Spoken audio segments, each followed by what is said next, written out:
Gracias, Didac, y gracias a los que a los que os conectáis y también agradecer a la dirección por dejarme participar en esta sesión de 12 meses, 12 charlas y también, sobre todo, a todo el grupo de empresas que patrocinan al Hospital Clínico Veterinario y nos permiten hacer este tipo de comunicaciones.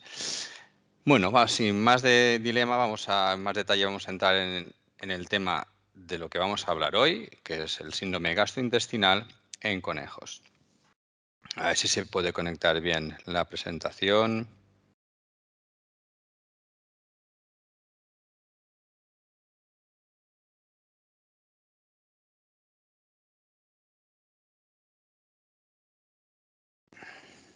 Vale, ya estamos ahí. Pues muy bien. Como os he dicho, vamos a hablar del síndrome gastrointestinal en conejos. Os he hecho un pequeño índice en el que vamos a hablar de una introducción en el que comentaremos un poco la anatomía y fisiología del conejo. Y luego ya hablaremos en detalle del síndrome gastrointestinal, exactamente qué es, qué lo produce, los signos clínicos, el diagnóstico, tratamiento y luego finalmente el resumen final, que es lo que os tenéis que llevar a casa y se los tiene que quedar grabado. Yo entiendo que después de una hora de charla es difícil que lo recordéis todo, pero sí los principales puntos para luego poderlos trasladar a la clínica diaria. Como repaso anatómico, os pongo dos detalles de la cavidad tanto torácica como abdominal de un conejo y con unas radiografías asociadas para que hagamos especial hincapié en lo importante que es el digestivo en estas especies. Fijaos la diferencia que hay de la cavidad torácica a la cavidad abdominal. Prácticamente, y esto se lo explico a todos mis alumnos, si hacemos una línea del tórax hasta la cadera, casi podríamos decir que un cuarto de esa línea o de esa longitud corresponde al tórax, mientras que el resto es el abdomen. Y fijaos también en una radiografía ventrodorsal, lo pequeño que es el tórax, lo grande que se puede llegar a ver el corazón y la distensión tan grande que llega a tener un abdomen que está lleno de comida y un animal que en estado de carne está muy bien desarrollado. Eso ya nos dice que el especial trabajo aquí sobre todo es del digestivo. Entonces, uno de los detalles más importantes es que estamos hablando de conejos. Mucha de esta información se puede extrapolar al tipo de roedor histricomorfo, como os pongo en estas imágenes. Aquí tenemos un cobaya, una chinchilla y un debú. Lo que tienen en común estas cuatro especies es que tanto el conejo como los tres roedores histricomorfos, todos sus dientes son de crecimiento continuo, una tasa metabólica elevada, lo cual indica que necesitan grandes aportes de energía. Son herbívoros, eso significa que comen hierba, no solo que sean vegetarianos, sino que se alimentan principalmente de hierba y luego de otras cosas, y que algunos de ellos desarrollan cecotrofia. Aunque depende del libro y bibliografía consultada, podéis incluso leer que tanto las especies histricomorfas como los conejos todos desarrollan cecotrofia, pero realmente los cecotrofos forman parte de la conducta nutricional del conejo. Lo demás lo consideramos coprofagia. Y muchas veces, cuando queremos acabar de entender cómo funciona un conejo, muchas veces lo que suelo decir es que un conejo es como un caballo pequeño. ¿Y qué hace un caballo en la naturaleza? Prácticamente cuando está completamente consciente se pasa el día comiendo. ¿Y qué come? Hierba. Y eso es lo que tenemos que extrapolar a casa. Evidentemente no hay que tener un jardín con césped, pero sí que hay que intentar basar todo lo que es la dieta en hierba. Una de las partes más importantes del digestivo de un conejo es el ciego.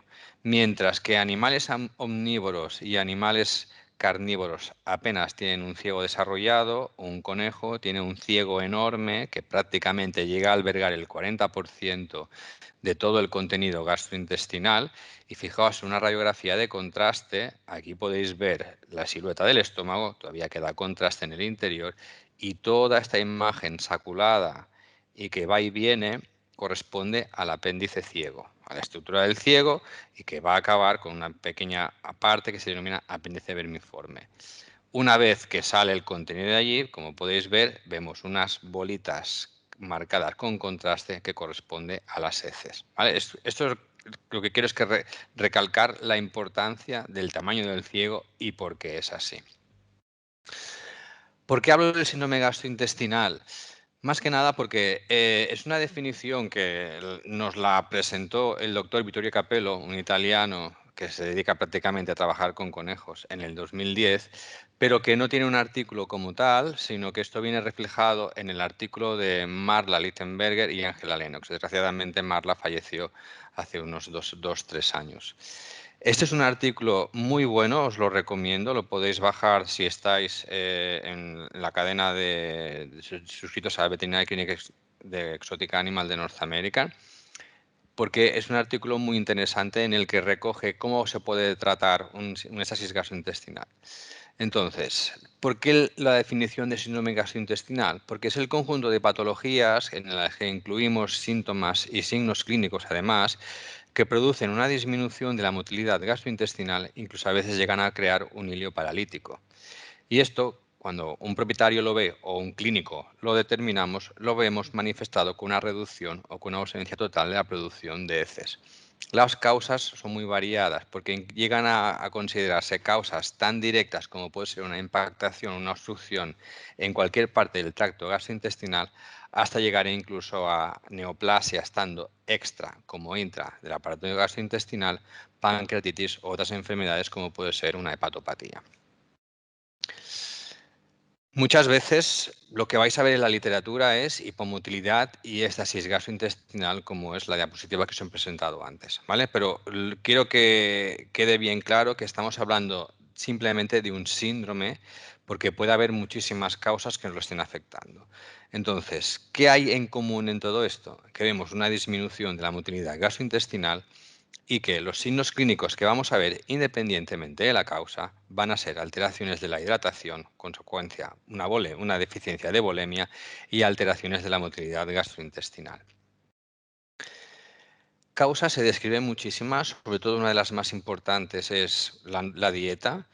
Hacer una buena anamnesis en el que quede muy claro que hay una alteración de la que es la proporción de fibra, el exceso de hidratos de carbono de cadena corta, ausencia de estructuras fibrosas como es el heno. Todo esto nos puede ayudar a causar este problema.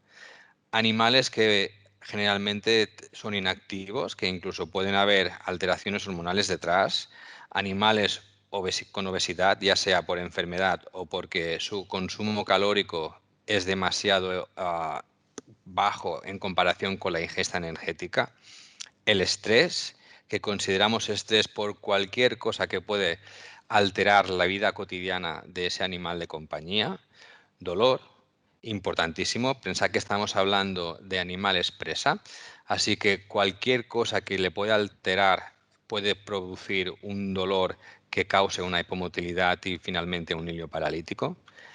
Antibióticos inadecuados. Hay que considerar que son especies muy peculiares, que su digestivo se basa en bacterias gram positivas, de manera que antibióticos que van directamente a trabajar contra bacterias gram positivas se tienen que descartar. Así que no podemos dar ni ningún grupo de penicilinas, cefalosporinas, macrólidos ni lincomicinas. Y luego, finalmente, causas habituales de una obstrucción gastrointestinal, como puede ser la producción de un tricobezoar o de un cuerpo extraño. La verdad es que en conejos encontrar cuerpos extraños son difíciles porque son animales que discriminan muchísimo el tipo de alimentación y el tipo de cosa que acaban ingiriendo. Pero los tricobezoares no. Acordaos que son animales que se acicalan durante toda su vida, tienen una estructura digestiva que imposibilita el vómito, así que todo este pelo que entra en el estómago tiene que salir con el circuito gastrointestinal, así que tiene que salir por las heces.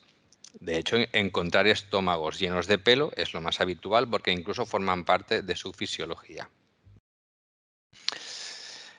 Una de las causas que siempre se ha considerado es la presencia de tricobezoares, como os he comentado, pero en un estudio realizado en el 2015 vieron que la principal causa de una hipomotilidad gastrointestinal y un éxtasis secundario es el estrés. Fijaos que el 31% de animales dentro de 293 no se diagnosticó otra causa más que un estrés ambiental, que puede ser cualquier cosa, desde una tormenta, una fiesta, ruidos del exterior, demasiado jaleo en casa, un cambio de dieta. Fijaos que hay muchísimos detonantes para un proceso así. El siguiente eslabón era la presencia de tricobezoares, pero ya os comento que encontrar pelo en un estómago es lo más normal. Entonces, si a esto le añadimos que hay un estrés asociado, el animal deja de comer, deja de ingerir fibra, deja de beber y estos tricobezoares se vuelven obstructivos. La enfermedad dental, aquí os pongo una imagen donde hay una serie de alteraciones en los molares, como podéis ver aquí, hay un pico medial que produciría seguramente una úlcera en la lengua y eso también es una de las causas importantes. ¿Y cuál es una de las causas más importantes en la producción de enfermedad dental? La deficiencia de material fibroso para masticar correctamente. Y el siguiente punto eran las neoplasias, tanto extraintestinales como intraintestinales. Hay adenocarcinomas, tanto de la mucosa uterina, hay alteraciones neoplásicas, sarcomas y carcinomas intestinales, así que hay que considerar todas esas alteraciones dentro de una posible causa de dolor, de malestar y también de estrés. ¿Vale? Pero fijaos que al final lo que tenemos en cuenta aquí es que no llegas a concluir ningún detalle salvo un estrés ambiental que ha podido ocasionar este problema. Cuando hablamos de obstrucciones, determinamos 3 puntos muy importantes. Uno es la entrada al duodeno, el segundo es la entrada al ciego y el tercero es en el colon proximal, en el fusus coli. ¿Qué tienen en común esos 3 puntos? Que es un cambio de luz. Pasamos de estructuras que tienen un diámetro importante a estructuras que tienen un diámetro mucho más pequeño. Cada vez que se cambia el diámetro, es posible que ese tricobezoar que esté pasando vuelva a causar una obstrucción.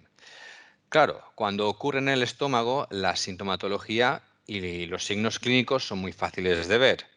Cuando va pasando, la cosa va cambiando, pero sobre todo cuando llega a nivel del colon, encontrar signos clínicos agudos son más difíciles y son animales que presentan un malestar general, que van produciendo heces, pero sobre todo de mala calidad y con mucho moco, pero la obstrucción llega mucho más tardía. Así que hay que vigilar. ¿Vale? Y ahora vamos a explicar cómo hacemos el proceso de diagnóstico y el control de esos animales hasta tomar una serie de decisiones si médicas o quirúrgicas.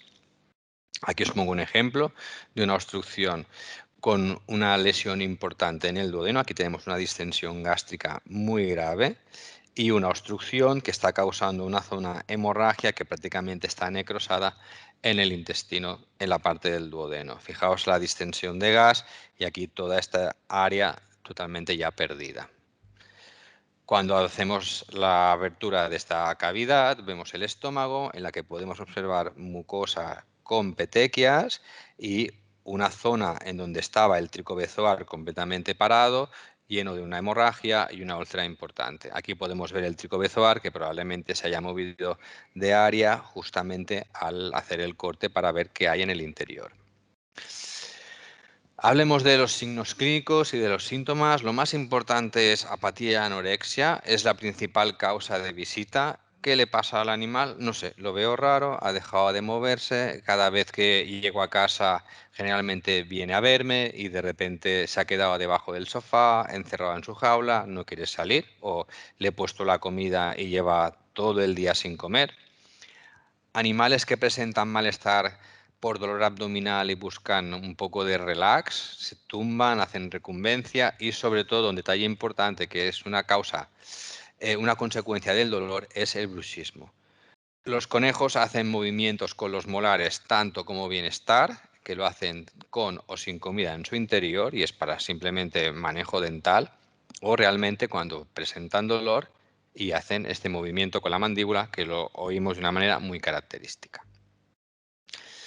¿Cuál es el detalle aquí importante y por qué es una urgencia un síndrome gastrointestinal? Porque desgraciadamente la mayoría de nuestros pacientes se ingresan con un shock hipovolémico. Se sabe que prácticamente la mayoría de conejos que entran en shock rápidamente vienen con una fase de compensatoria, es una cuestión de respuesta vagal.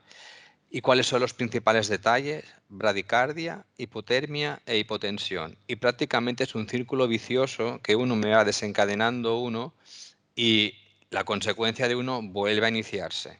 Entonces es muy importante que cada vez que tengamos un animal ingresado o en exploración, tomar la temperatura.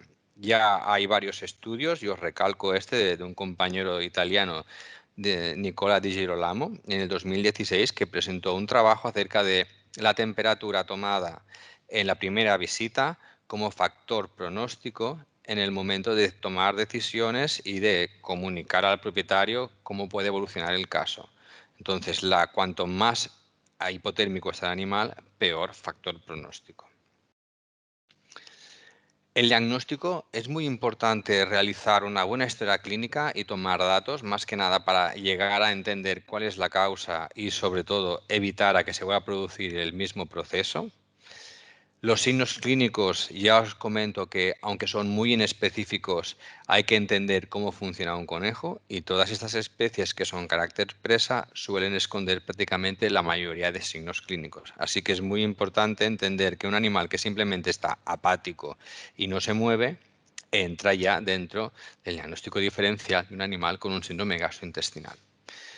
Cuando realizamos el examen clínico, aparte de determinar las constantes, que evidentemente hay que saber frecuencia cardíaca, frecuencia respiratoria, cómo es esta respiración, cómo es este manejo cardíaco, hay que mirar la temperatura, hay que palpar el abdomen. Entonces yo os pongo dos situaciones más que nada para que tengamos dos puntos claros, pero muchas veces no llegas a detectar nada. Entonces si detectas palpación de masa, generalmente cuando es craneal suele ser un estómago distendido que finalmente acaba siendo un estómago dilatado, que luego os comentaré lo que considero la diferencia entre uno y otro. Y cuando veis un estómago que tiene una palpación dura, que parece un globo hinchado de aire, esto es importante considerarlo y es motivo de ingreso porque se trata de una urgencia. Y cuando notáis un efecto masa, sobre todo en la parte ventral, a lo largo de todo el abdomen, generalmente es el ciego. Cuando palpáis el resto de gasas intestinales, generalmente lo que vais notando son un desplazamiento de burbuja, con lo cual oís este ruido de movimiento de gas y generalmente es la presencia de gas marcada con líquido. Yo ahora os voy a poner una serie de diferentes situaciones radiológicas, hay 4 muy bien descritas, pero que ya veréis que a lo largo de que veáis casos, la clínica es un poco diferente entre caso y caso.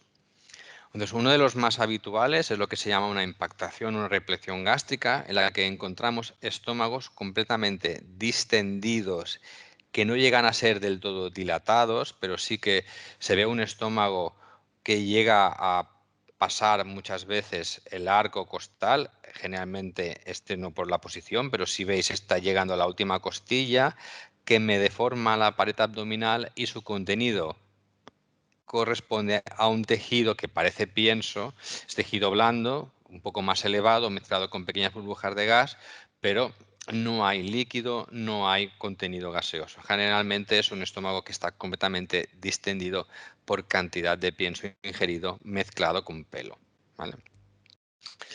Podemos encontrar otra situación un poquito más grave, en la que se ve ya un estómago completamente dilatado, el arco costal me acaba aquí y la pared del estómago llega a sobrepasar el arco costal, me deforma por completo la pared abdominal y cuando vemos la radiodensidad interior podemos ver que hay presencia tanto de radiodensidad líquida o de contenido, si ha ingerido, y de radiodensidad gaseosa.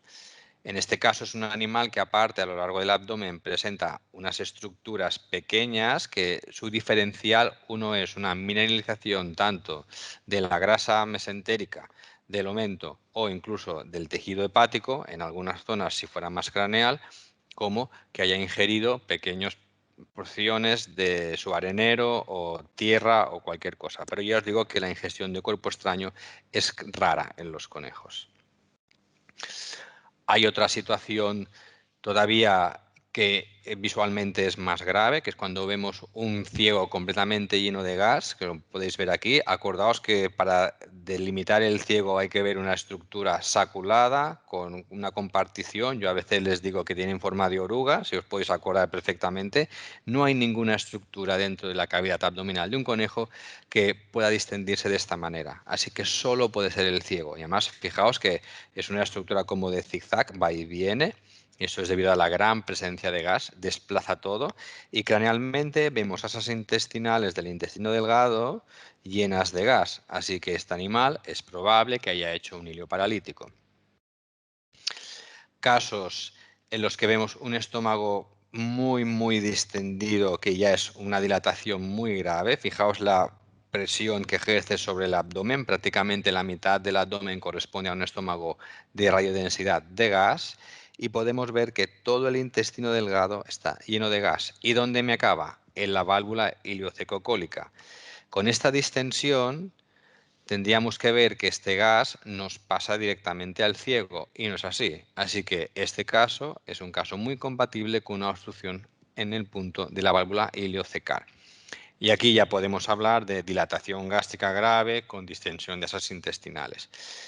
Si trabajáis con perro y gato, sabéis que hay una serie de características para delimitar o decidir si el diámetro de los intestinos son compatibles con una obstrucción cuando lo comparáis con las vértebras lumbares, pero yo os digo que en conejos no hace falta, no hagáis caso, porque vais a ver situaciones en las que el diámetro intestinal aparece muy elevado en comparación con la ratio con las vértebras lumbares y no corresponde a una obstrucción y viceversa. Así que yo os voy a dar una serie de datos y una manera de hacer un protocolo de trabajo para que tengáis clara esta definición y esta manera de diagnosticar.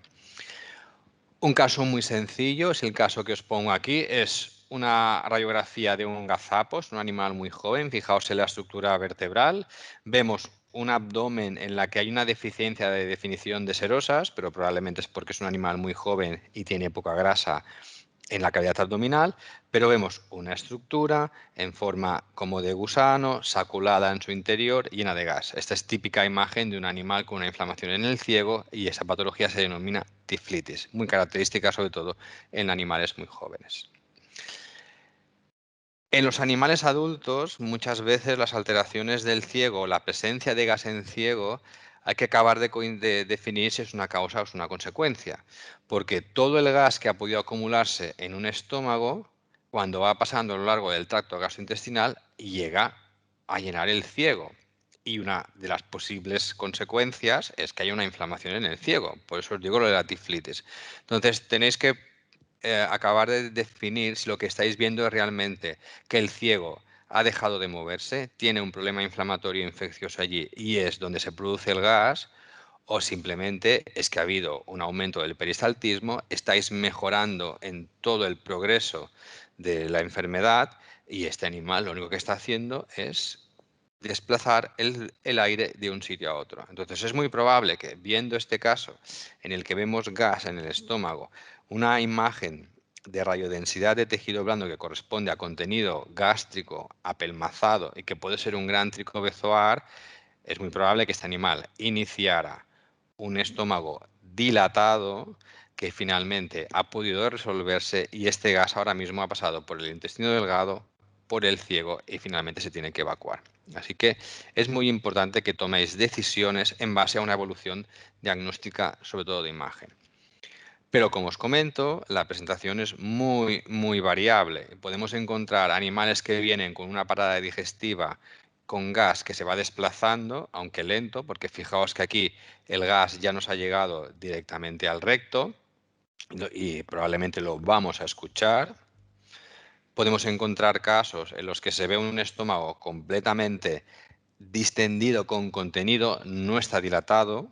Fijaos que no sobrepasa el arco costal, no me llega a deformar la pared abdominal, pero sí vemos que en el ciego hay una parte llena de gas y una parte con un contenido que presenta incluso imagen de mineralización. Este animal tiene fecolitos, suficiente para causar dolor, suficiente para que este animal en algún momento deje de comer y empiecen los problemas. Probablemente el propietario nos diga, mira, hace unas horas, unas 4 o 5 horas, este animal estaba comiendo, porque yo veo un estómago con contenido. Pero esto ha empezado a pararse y está empezando a dar problemas. Y es muy importante valorar todo. Yo siempre os comento que hay que hacer animalgrafía. Sí que hacemos radiografías torácicas, sí que hacemos radiografías abdominales, pero es muy importante hacer radiografías de todo el cuerpo, incluyendo la cabeza, porque a veces la respuesta está allí. Aquí vemos un animal con un problema gastrointestinal, otro síndrome gastrointestinal, en el que vemos presencia de gas tanto en ciego como en asas intestinales. Este animal viene porque ha dejado de comer Y cuando le haces una exploración general completa, podemos ver que el principal problema está en la boca.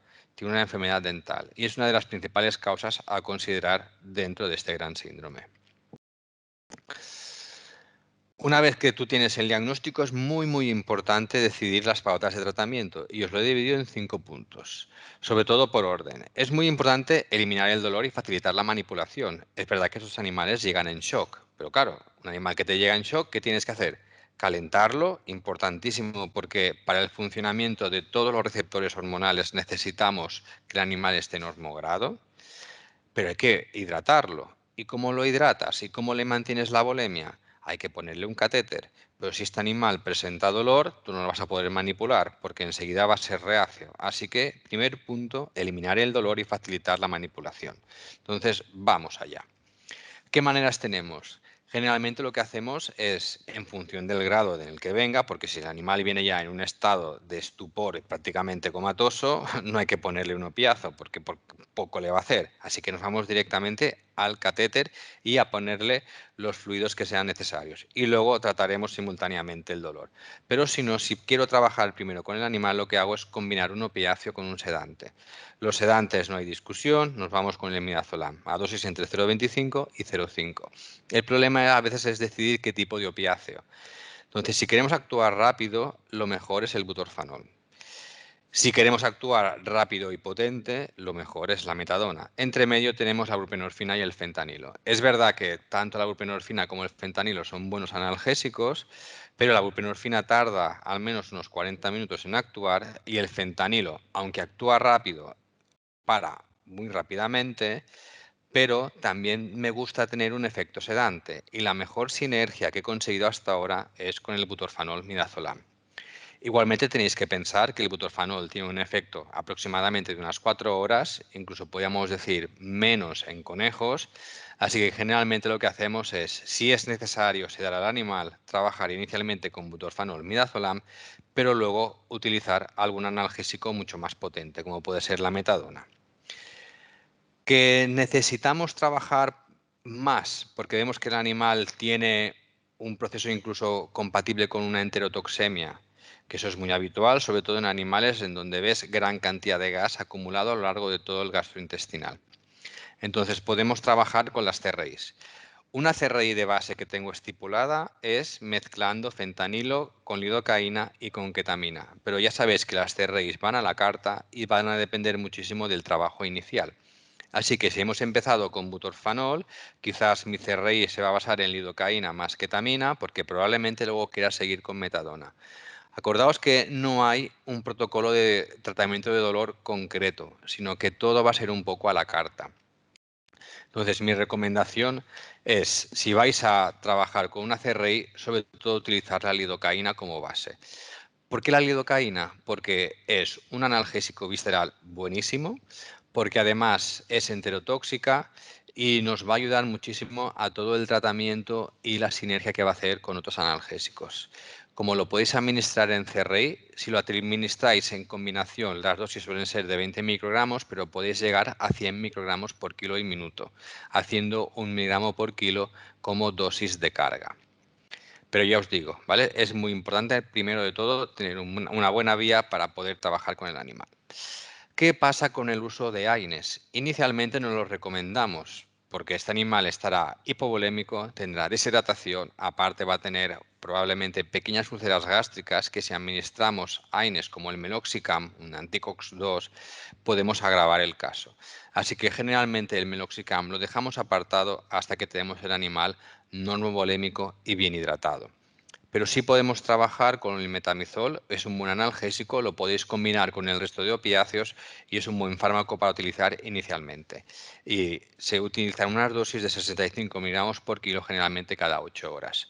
Si lo soléis combinar con otros analgésicos, lo podéis pasar cada 12, de manera que tenéis todo un espectro de 24 horas completamente abarcado y trabajado. ¿Vale? Fijaos que hay detalles que para determinar la perfusión necesitamos mirar la mucosa, el grado de rellenado capilar, determinar cómo es el pulso, que a veces no es fácil, y más si son animales que vienen con dificultad de manejo y que vienen hipotérmicos. Así que una imagen importante es valorar cuál es el tamaño del corazón. Y si os fijáis en este tórax, este corazón ocupa prácticamente solo un espacio intercostal o 1,5, con lo cual me está diciendo que este animal tiene microcardia.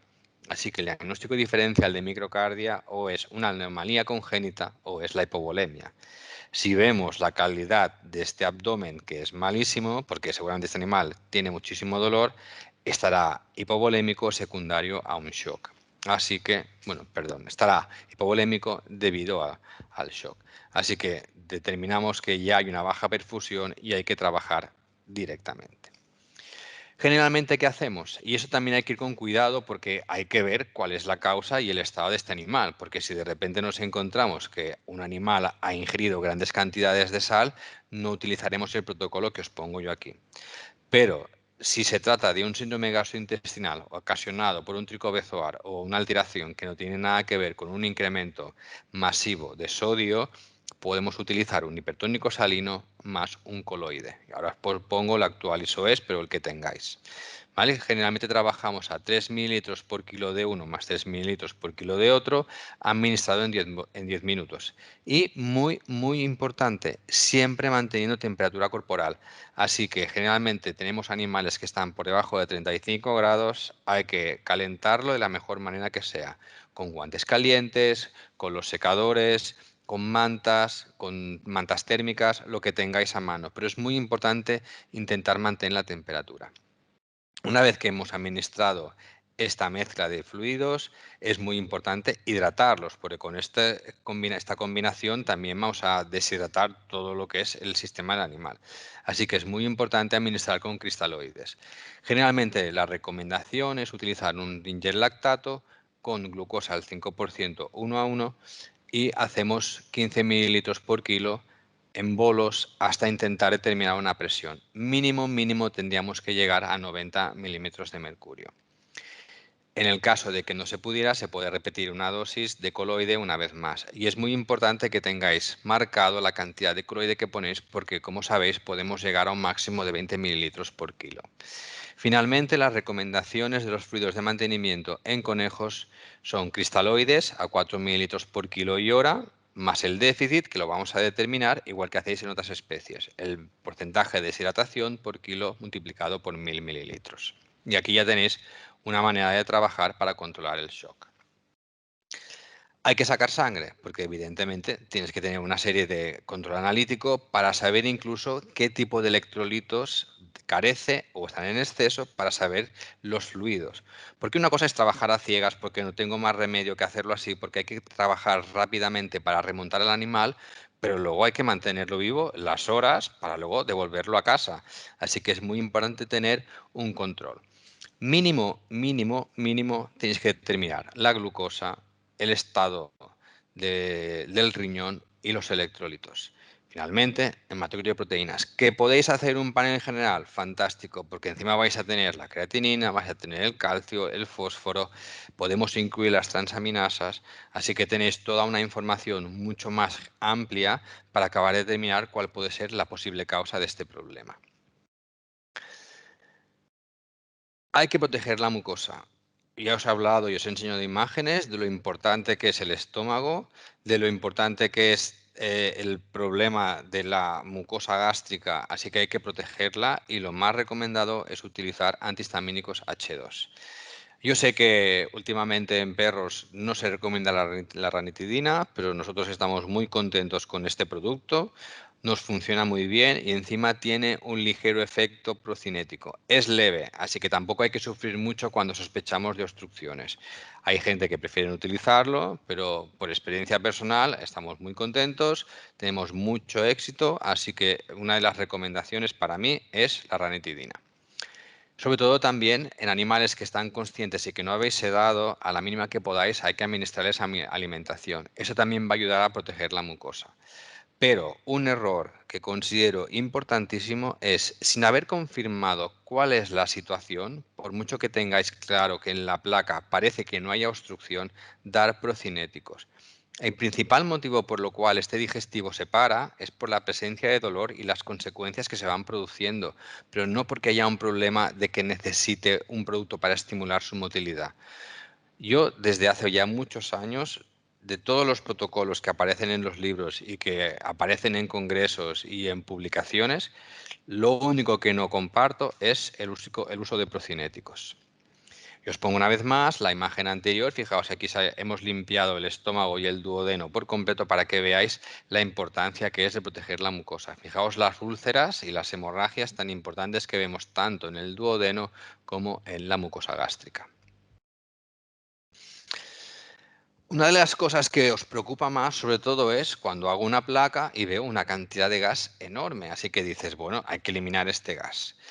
Os comento lo que hay en la bibliografía. Uno es el uso de la simeticona, que es el AeroRed, como ese, si os acordáis, es el anuncio de las burbujas rosas dentro de una gran estructura llena de agua, como puede ser el estómago.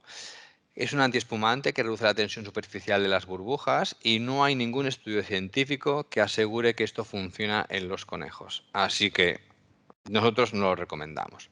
Por otro punto está la colestiramina, que es un quelante de toxinas bacterianas. El problema es que la presentación es el resincol en medicina humana, que incluso esto puede producir constipación. Así que nuestra recomendación es no darlo. ¿Damos alguna cosa? Sí.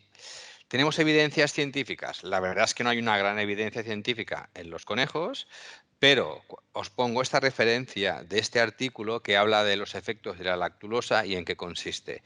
La lactulosa es un producto que bajo los nutricionistas se considera una fibra insoluble porque tal como se ingiere, tal se elimina, no se absorbe.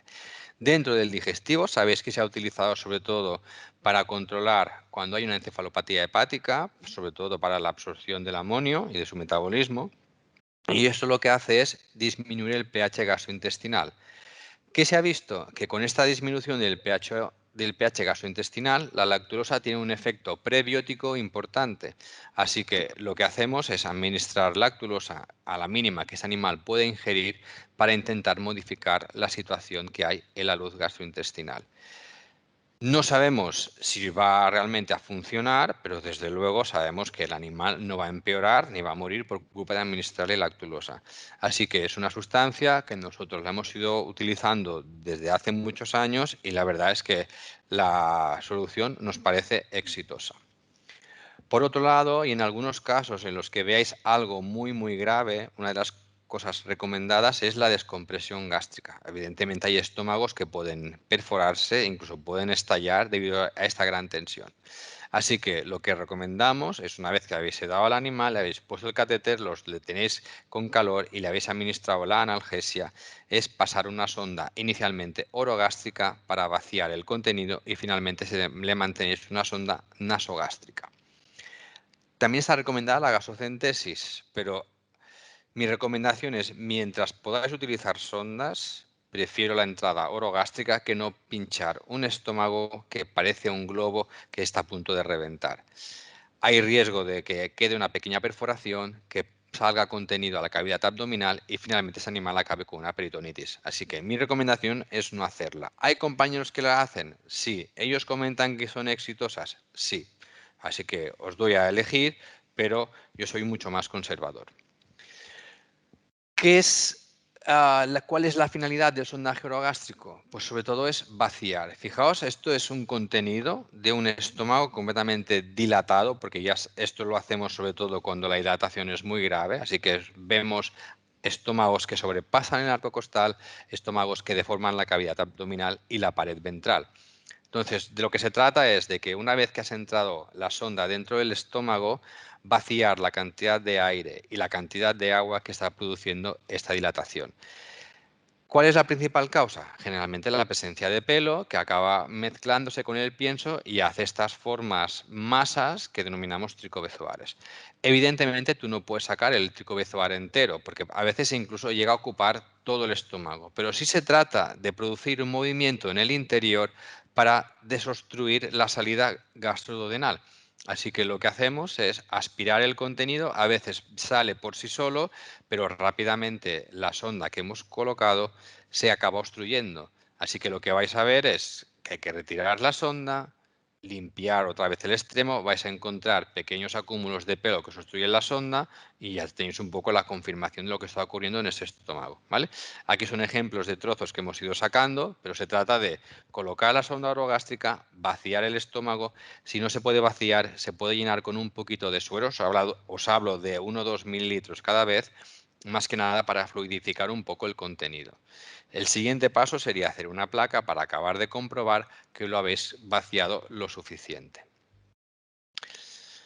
¿Antibióticos sí o antibióticos no? Muchas veces esta es la gran pregunta. Y yo os digo, el ciego está lleno de bacterias anaerobias. Así que cuando hay una alteración gastrointestinal en la motilidad, esas bacterias están trabajando y trabajan consumiendo más de lo que toca.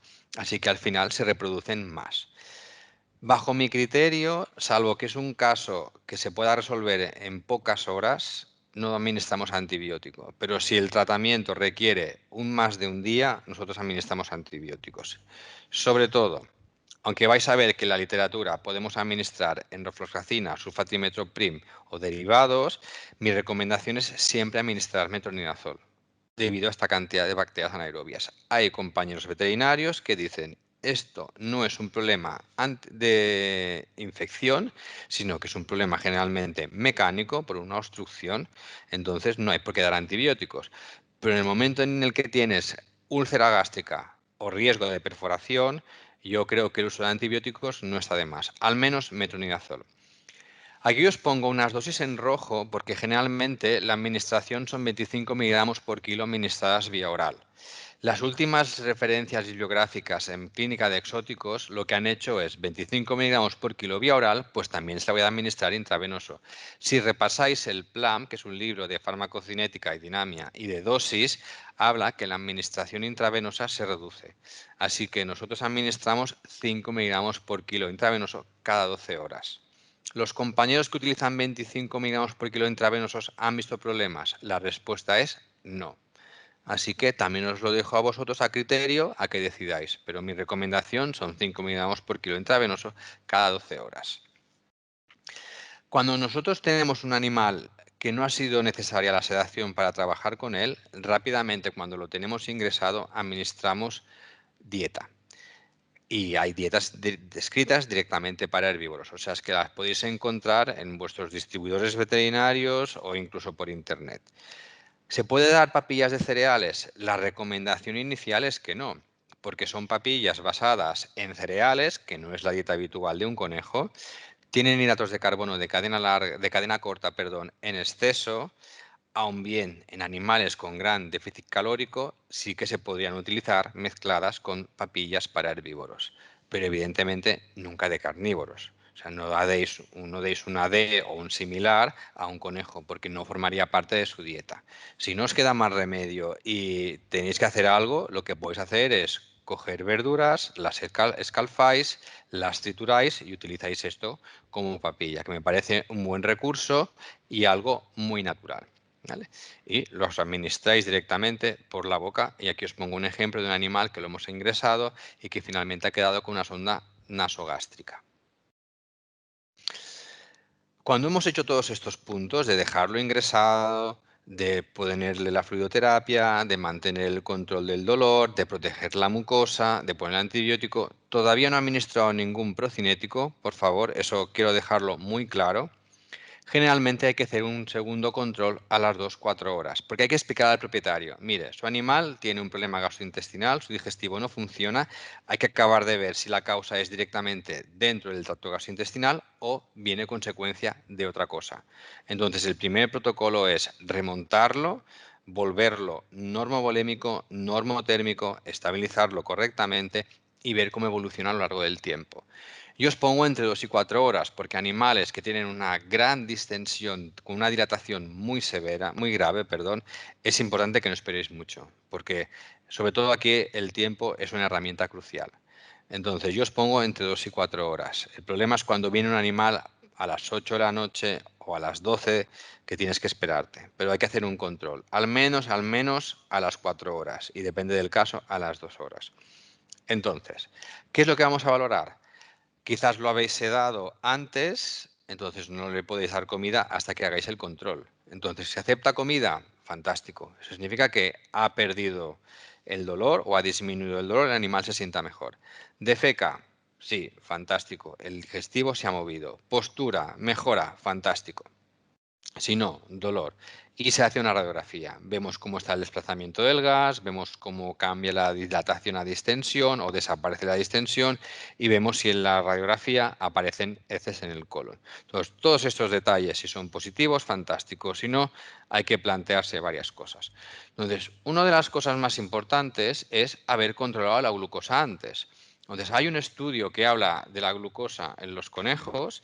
Sabemos que la glucosa no tiene un valor diagnóstico claro, sobre todo en diabetes. Bueno, perdón, rectifico el comentario.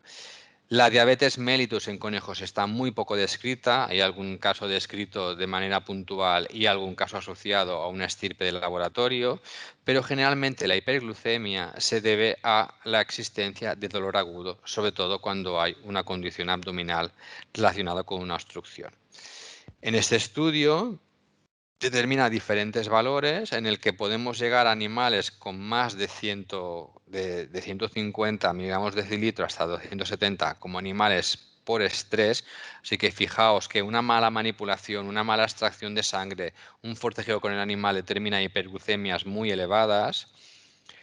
Cuando este valor sobrepasa los 300 y llega a 360, se considera sospechoso de cuadro obstructivo, muy sospechoso hasta 414 y prácticamente quirúrgico hasta 414. Yo esto os lo cogería como una referencia, porque no todos los casos bajos son buenos y todos los casos de hiperglucemias muy elevadas son drásticos y van mal. Entonces yo esto me lo cojo como primer valor que he determinado a la hora del ingreso y de tomar la primera muestra analítica y a las 4 horas yo le voy a hacer un siguiente control. El otro punto a hablar es hablar de los electrolitos y sobre todo os quiero comentar la relación que hay con el sodio. Como sabéis, juegan muchísimo en el control de la osmolaridad y de la tonicidad en el plasma, así que es importante poder trabajar incluso con el iStat si tenéis. Y si no, se trabaja simplemente con los valores que os he dicho, la glucosa, los 3 electrolitos y luego lo que tengáis de índices de indicadores de enfermedad renal asociada o incluso transaminasas, porque vamos a hablar de una serie de detalles. Entonces, esos compañeros de Madrid hicieron un trabajo excepcional valorando los valores de glucosa y de sodio en diferentes situaciones y se ve que cuando la hiponatremia es importante, el pronóstico es malo. Así que, por un momento, yo tengo un animal hiperglucémico que generalmente esta hiperglucemia va a estar ahí asociada a una hiponatremia. Pero esta hiponatremia hay que ver si es real o es pseudo hiponatremia. ¿Y cuándo lo voy a ver? En el siguiente control. Si cuando yo hago el control a las 4 horas la glucosa baja y el sodio sigue bajo, este valor de sodio es realmente una hiponatremia. Si la glucosa baja y el sodio sube, el sodio bajo inicial era una pseudohiponatremia y era para contrarrestar la hipertonicidad. ¿De acuerdo? Entonces es muy importante tener estos valores y controlarlos igual a las 4 horas. Si hay mejoría, que vemos que los niveles de glucosa han mejorado, los iones también o no han empeorado, y entonces el animal, en la radiografía vemos indicios de movimiento o de respuesta clínica, podemos iniciar el trabajo con los procinéticos. El trabajo de los procinéticos, ya sabéis que la mayoría son agonistas de receptores serotoninérgicos y que estimulan la liberación de acetilcolina en los plexos mientéricos. Bueno, lo importante aquí es que tenéis muchísimas drogas a que podéis utilizar, desde la metoclopramida, pasando por la domperidona y luego por los derivados de la antigua cisaprida, como la clevoprida, cinetaprida e incluso la trimebutina, que se ha utilizado en medicina humana y es de lo que hemos extrapolado para los conejos. ¿Qué puedo decir aquí? Hay pocos estudios, bueno, de la metoclopramida hay estudios realizados en conejos en los que se administra incluso intrarrectal para valorar su efecto procinético. De los demás, la mayoría son estudios que se han realizado in vitro, pero vais a ver dosis descritas en la mayoría de libros de animales exóticos y en la mayoría de artículos porque mucha gente lo suele utilizar y lo suele publicar. ¿Cuál es mi percepción? Que no lo utilizo. Generalmente yo he visto a las 4 horas una mejoría sin tener que dar ningún procinético, porque el principal problema aquí es el dolor y el shock asociado. Hay una nueva molécula utilizada para aumentar este peristaltismo gastrointestinal, que es el maropitán, que sabéis que se utiliza como antiemético en perro y gato. Hay un estudio realizado por Ozawa en el 2019 para determinar la farmacocinética y dinámica de este fármaco a 1 miligramo por kilo, tanto subcutáneo como intravenoso. Y uno de los detalles que se ha observado en el estudio es que aumenta el output fecal, de manera que es un producto que se puede utilizar como estimulante de la musculatura y de la contracción del digestivo. Así que hay compañeros que lo usan, fantástico, tienen buenos resultados, pero yo os digo que mi percepción es que una vez que nosotros mejoramos la situación y volvemos al animal normotérmico y normovolémico y sin dolor, este animal funciona prácticamente por él solo. Así que me evito el riesgo de tener un posible problema obstructivo con un procinético asociado. Si no hay mejoría, aparte de los detalles clínicos y radiológicos que os he comentado, ¿qué vais a ver? ¿Que la glucosa sube o no ha bajado? Que la glucosa baja, pero hay hiponatremia, que puede ser indicativo de perforación. O que la glucosa baja, el sodio también, pero las transaminasas se mantienen altas. Perdón, que el sodio se puede mantener. Y eso nos puede indicar que haya torsión hepática. La torsión hepática es una de las principales causas de una aparición de un síndrome gastrointestinal. A veces es muy inespecífico, pero hay uno de los lóbulos, especialmente el caudado, que tiene una estructura en plan pedículo vascular que permite su torsión muy fácil. Y a veces ha pasado que tienes un animal con una dilatación importante, resuelves la dilatación y secundariamente a este aumento de espacio justo al lado del estómago se produce la torsión hepática. Así que es importante que tengáis claro que si es un animal que resolvéis un problema pero clínicamente no funciona, hay que hacer ecografía. ¿Por qué no os hablo de ecografía hasta ahora? Porque al principio lo que tenemos es un abdomen lleno de gas y sabéis que el gas interfiere muchísimo en la ecografía. En la radiografía es fantástico porque nos permite un gran contraste, pero en cambio en la ecografía el gas nos va a hacer sombra y no vamos a ver absolutamente nada, ¿vale? Pero por favor quedaos con estos puntos, porque muchas veces el problema en un síndrome gastrointestinal es decidir si hay que entrar a quirófano o no. Entonces, sobre todo, medir glucosa, medir los iones, compararlos, utilizar la clínica asociada, la radiografía y si veis que no acabáis de cuadrar el tema, seguid con las investigaciones. Y el siguiente punto es aumentar el panel bioquímico, entre ellos el examen de las transaminasas y una ecografía. Hay casos que no importa ni plantearse nada, porque un animal que tiene cecolitos, esto es quirúrgico sí o sí, si no, ¿cómo se van a disolver? Así que es un caso que tiene que ir directamente a cirugía. Ahora bien, ¿un cecolito es una aparición aguda o crónica? Es crónica, lo que finalmente este animal ha llegado a un deterioro importante y ahora ya manifiesta un gran dolor. Y hay que explicar que el pronóstico es grave. La cirugía del ciego es complicada, tiene un manejo quirúrgico difícil, es una pared muy delgada y la peritonitis está muy cerca. Casos como el que os he puesto antes, cuando llega un animal con esta dilatación gástrica tan grave, los intestinos tan distendidos y que el gas se para en la válvula iliocecal, esto es cirugía prácticamente de urgencia, porque me está diciendo que ya hemos llegado a un tope. Y además asociarlo con la clínica. Acordaos lo que os he explicado de los detalles del corazón junto a la hipovolemia. Así que este animal prácticamente lo único que hacemos es explicar, nada más ingresar, que lo vamos a preparar para entrar a quirófano. Caso para que veáis un estómago completamente dilatado. Fijaos la imagen con restos de sangre. Es cuando tocas un estómago distendido con toda la recreación que hay en el peritoneo, rápidamente aparecen puntos de hemorragia. Fijaos el asa duodenal completamente hemorrágica en este punto, con una zona obstructiva justo en su entrada. Y aquí es finalmente la cirugía, cuando ya hemos vaciado el estómago y lo hemos limpiado. Es muy importante proteger el campo quirúrgico con gasas humedecidas, sobre todo con suelo caliente.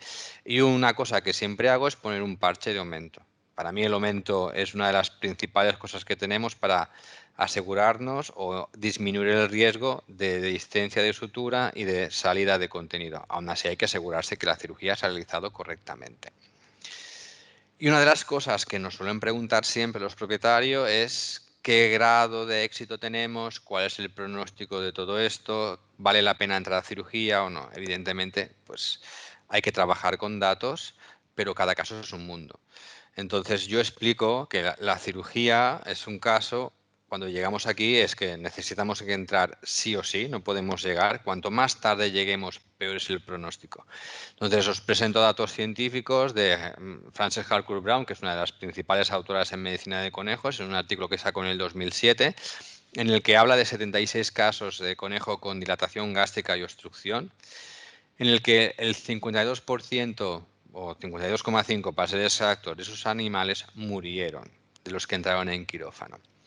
Pero os pongo los datos. De estos 76, que corresponden a 40 animales, 10 mueren durante la cirugía, 8 mueren después y 3 fueron eutanasiados durante la cirugía por presentar una neoplasia intestinal.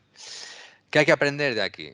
Pues que hay que tener esperanza en todos, que hay que trabajar lo mejor posible, por eso tener el protocolo y el orden establecido tiene que estar muy bien desarrollado, porque si se explica bien al propietario puede entender cuál es la gravedad del problema y cómo solucionarlo. Evidentemente no podemos dar garantías, pero cuanto antes trabajemos, muchísimo mejor. En cambio, del resto, tan solo el 13% de los animales murieron cuando fueron tratados médicamente. El tratamiento médico funciona muy bien, pero hay que pensar que cuando una obstrucción gastrointestinal se produce por un tricobezoar, hay que recordarle al propietario que el estómago del conejo sigue lleno de pelo y aunque lo vacíe hoy, mañana se volverá a llenar, porque los conejos se acicalan y constantemente están ingiriendo pelo. Así que ese estómago sí o sí va a tener siempre pelo y va a ser un riesgo. Así que hay que avisar muchísimo de cuál es la dieta, de cuál es la aclimatación, de disminuir el estrés. Entonces, son detalles importantes.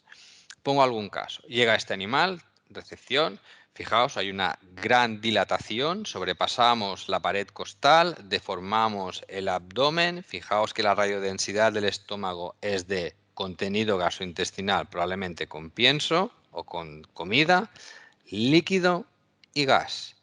Y tenemos gas que está circulando en el ciego y aunque parece que hay gas que va llegando al recto, es un abdomen con una dilatación gástrica grave.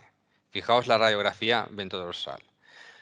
Este animal estaba hiperglucémico, hiponatrémico. Hacemos el control a las 4 horas con todo el protocolo que os he dicho y al cabo de las horas, fijaos la evolución. Una de las cosas que me podéis decir los que no estáis acostumbrados a trabajar con conejos es, vaya, pero yo aquí veo una pérdida de definición de las serosas que me indicaría que hay un proceso de peritonitis. Es verdad, pero así es el abdomen de un conejo.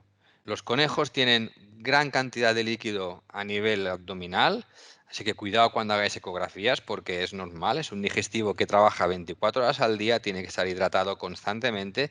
Si un día hacéis una varioesterectomía en una hembra, vais a ver que tras la incisión en la musculatura va para hacer líquido, así que no os preocupéis, es normal. Y aún así, lo que hemos hecho es llenarle el estómago de papilla, favorecer el tránsito gastrointestinal y todo este contenido líquido dificulta un poco también el observar como tal cada estructura abdominal. ¿De acuerdo? Que no lo toméis como un factor pronóstico negativo. Un caso que dices, madre de Dios, esto va a ser súper complicado. También tenemos un punto adicional aquí, porque aparte de ver todo el ciego lleno de gas, y fijaos el intestino delgado también, puedo ver que en el recto puede aparecer un poquito de gas. Siguiente punto, a las 4 horas, fijaos que hay movimiento, se llena el ciego de contenido, perdón, el gas va desplazándose y ya lo puedo ver perfectamente incluso en el recto. A las 7 horas ya tengo esta imagen de pérdida de definición de serosas por toda la hidratación que tengo. Cuidado que si este animal empeorara y tengo esta imagen y clínicamente hay detalles que no me gustan y analíticamente tampoco, igual hay que hacer una ecografía porque sí que ha sufrido una perforación y tiene una peritonitis. No sería luego la imagen de todo el digestivo así. pero tenéis que recordarlo. Y al día siguiente ya tiene heces en el colon. Generalmente el tránsito gastrointestinal normal de un conejo es de unas 3-4 horas. Pero eso es cuando haces un contraste con bario o con un contraste iodado y entonces tienes el control. Pero con la comida no pasa tan cuadriculado. Pero para que tengáis una idea. Finalmente, ¿qué tenemos que acordarnos de aquí? Pues que es un síndrome muy habitual, que lo puede causar cualquier cosa. E incluso me he ido de fiesta, lo he dejado solo, de repente llego porque se ha pasado muchísimas horas sin ningún estímulo asociado. El animal, pensad que para una presa el silencio absoluto puede indicar depredación, así que cuidado con la aclimatación en casa. La presentación es muy inespecífica. ¿Qué os va a llegar a la clínica? Pues que el conejo está raro. Simplemente os van a decir, mira, no sé, no come, pero cojea, no, llora, no, se queja, no, está raro. Entonces es más que suficiente para introducir este caso en los grupos de síndrome gastrointestinal. Tener claro el protocolo de diagnóstico, tratamiento y sobre todo de evolución. Así que yo os pongo un trabajo de voy a medir cómo está el animal ahora y le voy a poner un siguiente control entre 2 y 4 horas, no mucho más. ¿Por qué? Porque si el tratamiento médico funciona es fantástico, pero si no, el siguiente punto es la cirugía. Y si vosotros no hacéis cirugía, tendréis que derivarlo. Así que cuanto antes lo derivéis, muchísimo mejor. ¿Y cuál es el dato más importante? La prevención. ¿Y cómo se previene? Con la información al propietario de cómo aclimatarlo y de cómo alimentarlo. Es importantísimo. Así que, principal, los conejos no somos roedores, comemos mucha hierba. Detalle, que si tienes una cobaya o una chinchilla o un degú o un similar, que son roedores histricomorfos, también comen muchísima hierba. ¿Vale? Y hasta aquí acabo. Espero que os haya gustado la charla y si tenéis alguna pregunta, aquí tenéis mi correo electrónico y si no, abrimos creo que un pequeño turno ahora mismo.